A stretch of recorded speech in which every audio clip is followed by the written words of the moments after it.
Hey guys, and welcome to my channel. So I've had my parents tell me that I complain too much, and when I think about it I realise that yes, I love to complain. And that's what this video is all about. Basically, I'm going to share some things in K-pop fandoms, companies, the industry, etc. that annoy me, that happen to be very small and petty and that shouldn't really make me that mad but bother me anyway. Why? Because I have nothing better to do with my life than make these videos at the moment. So disclaimer, this video is not intended to attack any fans or idols associated with anything I'm about to say, so please don't get too offended. This is all just for entertainment purposes and isn't to be taken too seriously.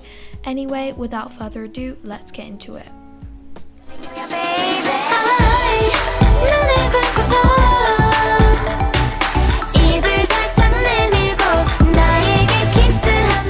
If you've watched my videos, you'll know that I like to zoom in on music videos so that they fill the entire screen, and that's mainly because I just hate when there are big black bars at the top and bottom of the screen. I get that they're intended to look cinematic, but they just look ugly to me. But it's even worse when they make the bars white, which is something that Blockberry Creative is very guilty of. Like, I can still enjoy music videos with the white bars, but they stick out even more than the black bars, and I just don't like the look of them. I know it honestly doesn't matter that much, but it just annoys me. Like, why can't they just make the video full screen?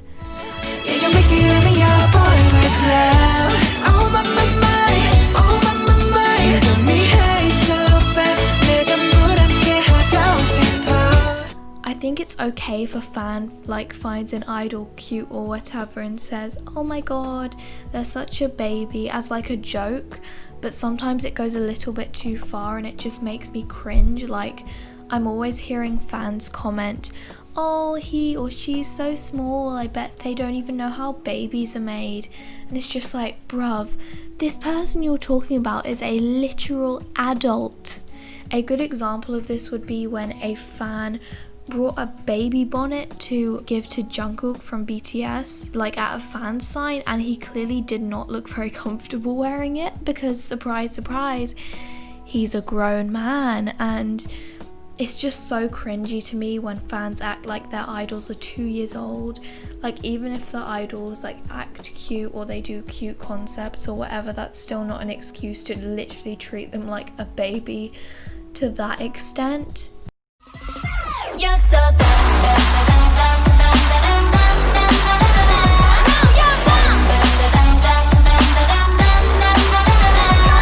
Personally, I think that 10 seconds of actual lines is much better than 20 seconds of saying dun dun dun dun dun dun dun dun dun dun dun. Yes, I'm looking at you, Yuhua. Like, looking at the statistics of Everglow's dun dun line distribution, it looks bad, but it doesn't look that bad. But then you realise that all of Onda's lines are na na na na and random shouts, and then just a few tiny lines crammed between Shiyeon's lines. And then you realise that Elon's lines are just dun dun dun dun dun dun dun dun dun and a quick yeah Everglow at the start. And then it becomes an issue. Like, these idols did not train for years just to have their vocal ability wasted on them making random noises in songs. A lot of fans only take into consideration the quantity of lines rather than the quality of them, I notice. And they say things like, oh, they should have made Jisu say how you like that more times in Blackpink's new song, because then it would be fairer. But honestly, do you really think that Jisu would be that thrilled to know that she gets to say how you like that a few extra times? Like, would it really make that much of a difference? I just feel like a lot of people like to assign lines purely for the sake of a few more seconds rather than giving them ones that actually matter and are decent.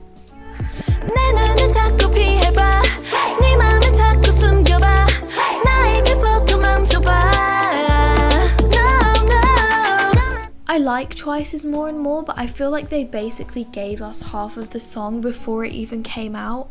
They basically spoiled the entire first verse, most of the pre-chorus and the dance break before the song even came out. And whilst I refrained from listening to the 30-second teaser that they released on TikTok the day before, so I hadn't heard it, I still don't like it when we're basically given half of the song before it even comes out, because it just ruins the hype in my opinion.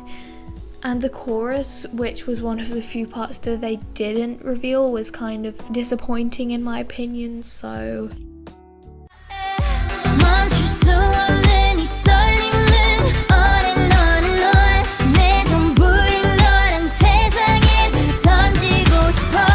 I think sometimes this is fine, like when people say, for example, that a member should be promoted to the dance line or something.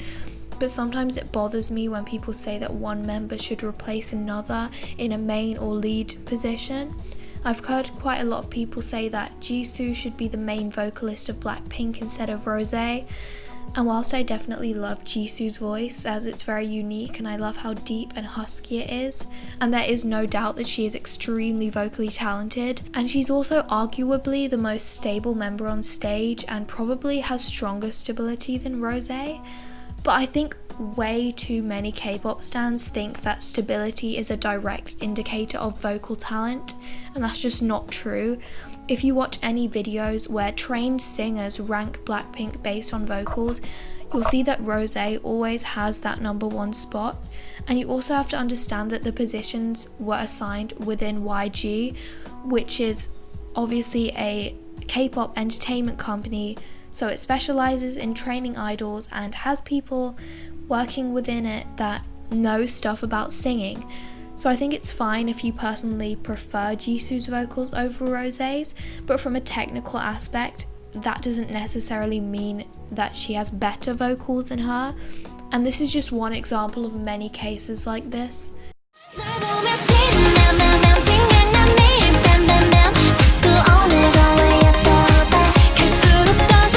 When I think of this, Momoland is the first group that comes to mind. Whilst I don't stan Momoland, I have absolutely nothing against them, and they definitely have a lot of talent and some good music, but it's so blatantly obvious that after Boom Boom blew up, MLD Entertainment just thought, oh, that song did well, let's just make a carbon copy of it and hope it blows up too. I like Boom Boom and Bam, and I don't think that they're bad songs at all, but you cannot tell me that they don't sound the same, because they are literally the same song.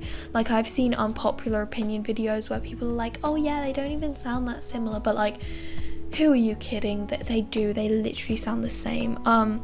I just find it annoying to see so much potential being wasted on the same recycled song, only intended to blow up rather than actually be unique and well made.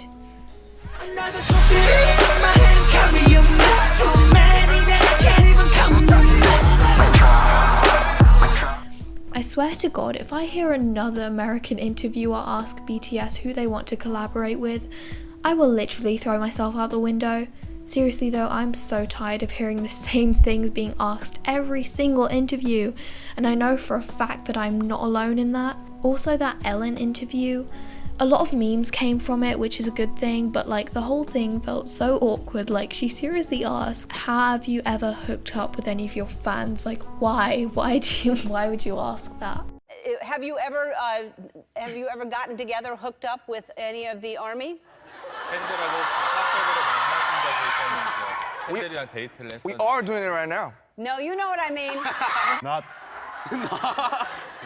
그죠? No.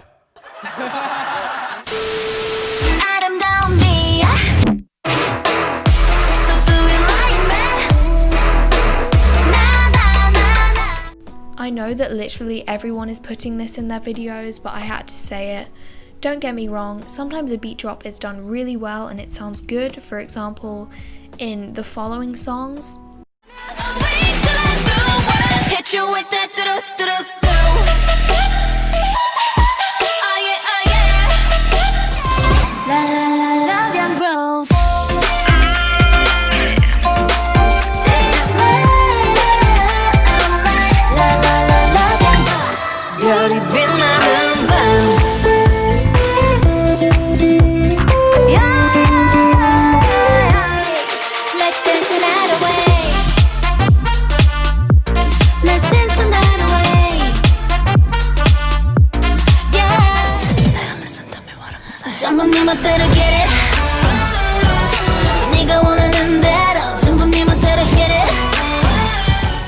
a lot of the time it sounds like it was just thrown into the song because the producers didn't feel like writing a proper chorus. As I mentioned earlier, I didn't really like the chorus in More and More. I really like the verses, and I think the pre-chorus was building up to something really nice, but the beat drop was just so underwhelming and it sounded out of place in the song in my opinion. I do think a beat drop sounds good when you can tell that it was put in there for a specific impact, but it often sounds like it was just thrown in there for the sake of it, and that bothers me a bit.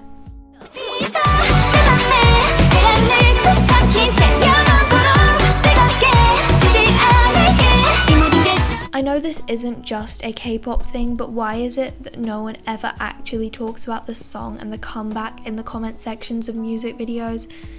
Like, I swear I always see the same recycled jokes, and I'm always seeing people just begging for likes and not actually talking about what the video is about. I once recorded a video of the comment section of Sour Candy, which was the Lady Gaga and Blackpink collab, and it was one of the most dull things I've seen in my life. It was literally all people asking for likes. It was actually sad. Anyway guys, that's going to be it for this video.